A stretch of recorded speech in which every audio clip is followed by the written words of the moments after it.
மரண பயத்தை காட்டிய ஈரான், கதிகலங்கிய இஸ்ரேல். அடையாளமின்றி சிதைக்கப்பட்டது இஸ்ரேலின் முக்கிய சாம்ராஜ்யம். இஸ்ரேலில் அடிக்கப்பட்டது இந்தியா அதானியின் துறைமுகம். ராஜதந்திரங்களில் ஏற்பட்ட அதிர்வலைகள் என்ன? சமூக சொந்தங்களுக்கு வணக்கம். வாங்க காணொலிக்குள் போகலாம். இஸ்ரேல் ஈரான் இடையான மோதல் கடந்த ஒரு வாரமாக தொடர்ந்து வருகின்றது. இத்தனை காலம் அயன்டோமை யாராலும் மிஞ்சவே முடியாது என்று சொல்லப்பட்டு வந்த நிலையில் அதை தாண்டி ஈரான் ஏவுகணைகள் இஸ்ரேலை தாக்கி வருகின்றன. இஸ்ரேலின் வான் பாதுகாப்பு அமைப்பான அயன்டோமை எந்த ஒரு ஏவுகணையாலும் முறியடிக்கவே முடியாது என்று இத்தனை காலம் சொல்லப்பட்டு வந்தது. ஆனால் கடந்த ஒரு வாரமாக அயன்டோம் இதுவரை இல்லாத வகையில் பாதிக்கப்பட்டிருக்கின்றது. மோதல் 9வது நாளாக நீடிப்பதால் அதன் செயல்திறன் மற்றும் அதன் நீண்ட மோதலை தாக்குப்பிடிக்குமா என்று பல கேள்விகள் எழுந்திருக்கின்றன. தெற்கு இஸ்ரேலில் உள்ள சொரோகா மருத்துவமனை உட்பட 4 இடங்களில் ஈரான் தாக்குதல் மேற்கொண்டது.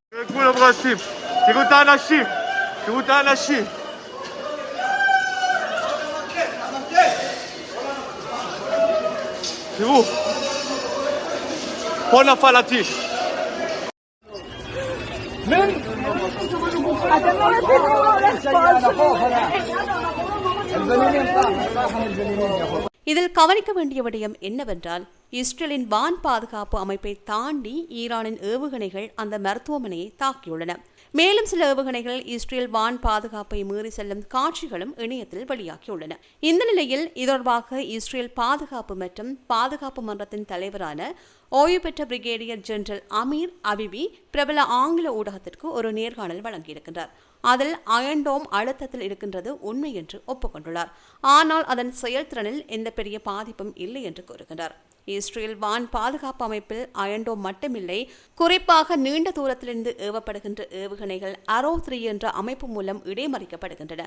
சட்டலைட் மூலம் இயங்கும் இது 90% மேல் துல்லியமானதாக இருக்கின்றது என்று தெரிவித்திருந்தார். இந்த ஒரு விடயத்தை கவனத்தில் கொள்ள வேண்டும். எந்த ஒரு அமைப்பும் முழு பாதுகாப்பானதாக இருக்காது.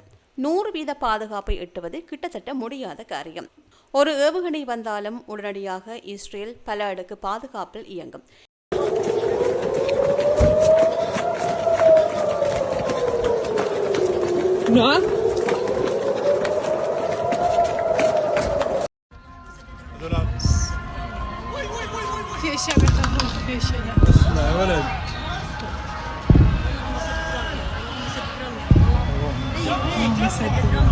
جمر لا اله لا اله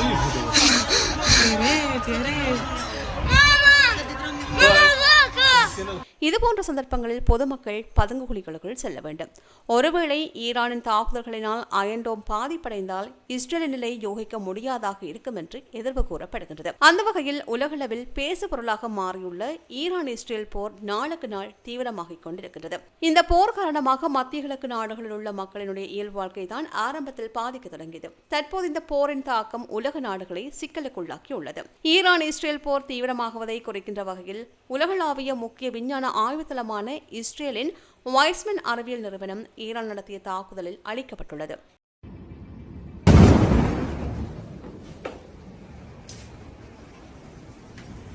இதில் $50 மில்லியன் மதிப்புள்ள ஆய்வுகள் நாசமாக்கி இருக்கின்றன.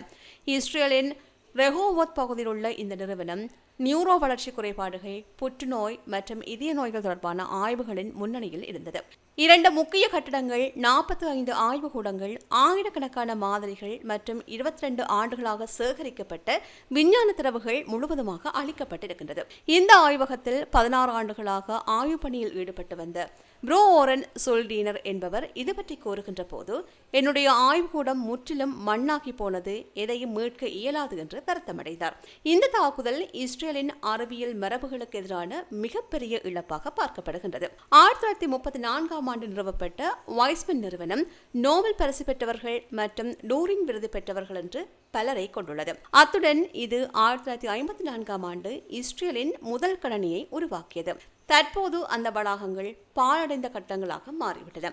இது உலகளாவிய அறிவியல் சமூகத்திற்கு ஒரு பெரும் பின்னடைவு என்றேதான் கூற வேண்டும். அறிவியல் வளர்ச்சியில் இஸ்ரேல் பெரும் பங்கு வகித்து வந்தது என்பதற்கான கடுமையான எதிரிகள் தாக்கம் என்று கூறலாம். அது மட்டுமின்றி இஸ்ரேலின் முக்கியமான ஹைபா துறைமுகத்தில் இந்தியாவின் அதானி குழுமம் நிர்வகித்து வந்த $4.2 பில்லியன் மதிப்பிலான சரக்கு கட்டம் ஈரான் ஏவிய ஏவுகணையால் அளிக்கப்பட்டிருக்கின்றது. இது உலகளாவிய பங்குச் சந்தைகளிலும் ராஜேந்திர தளங்களிலும் அதிர்வலைகளை ஏற்படுத்தியுள்ளது. இந்த தாக்குதல் குறித்து இஸ்ரேல் தீவிரமான பொருளாதார போர் நடவடிக்கை என்று கூறியதோடு இந்தியா இந்த தாக்குதலை கடுமையாக கண்டித்திருக்கின்றது.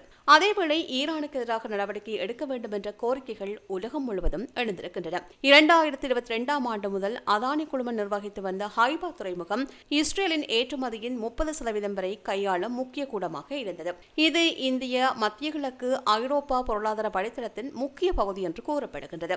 அதேவேளை இன்றைய சூழலில் ஈரான் இஸ்ரேல் போரின் அடுத்த கட்டத்தை தீர்மானிப்பது அமெரிக்காவின் முடிவில்தான் உள்ளது என்று எண்ணுகின்ற சூழ்நிலையில் தற்போது களத்தில் வடகொரியா மற்றும் சீனாவும் இறங்கியிருக்கின்றன. இந்த போரின் நிமித்தம் பல ஆயுத பரிமாற்றங்கள் நடைபெறுவதுடன் பல ரகசிய நகர்வுகளும் முன்னெடுக்கப்படுகின்றன. இதேவேளை ஈரான் மீதான தாக்குதல் நடத்துவதா இல்லையா என்பது தொடர்பில் 2 வாரங்களில் டொனால்டு ட்ரம்ப் முடிவெடுப்பார் என்று அமெரிக்காவின் வெள்ளை மாளிகையிலிருந்து தகவல்கள் வெளியாக இருக்கின்றது. இவ்வாறான நிலையில் இஸ்ரேலுடன் இணைந்து ஈரானை தாக்குவதற்கு அமெரிக்கா முனைந்தால் பேரளவிற்கு வழிவகுக்கும் என்று ரஷ்யா பகிரங்கமாக எச்சரிக்கை விடுத்துள்ளது. அதே சமயம் ஈரானின் தலைவர் அலி கமேனியை இனி உயிருடன் இருக்க அனுமதிக்க முடியாது என்று இஸ்ரேலின் பாதுகாப்பு அமைச்சர் இஸ்ரேல் கேட்ஸ் கடும் எச்சரிக்கையை விடுத்துள்ளார். இஸ்ரேல் ஈரானுக்கு இடையிலான இந்த போர் மேலும் தீவிரமடைவதனால், குறிப்பாக அணுசக்தி நிலையங்கள் அல்லது எண்ணெய் வழித்தடங்கள் சீர்குலைக்கப்பட்டால் தொடர்ந்து எழும் பதட்டங்கள் பிராந்திய மற்றும் உலகளாவிய ஸ்திரத்தன்மைக்கு அச்சுறுத்தலாகவே அமையும். இது போன்ற பல செய்திகளை தெரிந்து கொள்ள நம்முடைய சமூக மீடியா யூடியூப் சேனலை சப்ஸ்கிரைப் செய்து அருகிலுள்ள பெல் பட்டனை கிளிக் செய்யுங்கள். மேலும் செய்திகளை உடனுக்குடன் தெரிந்து கொள்ள சமூகமீடியா.com என்ற இணையதளத்தின் வாயிலாக எங்களுடன் இணைந்திருங்கள்.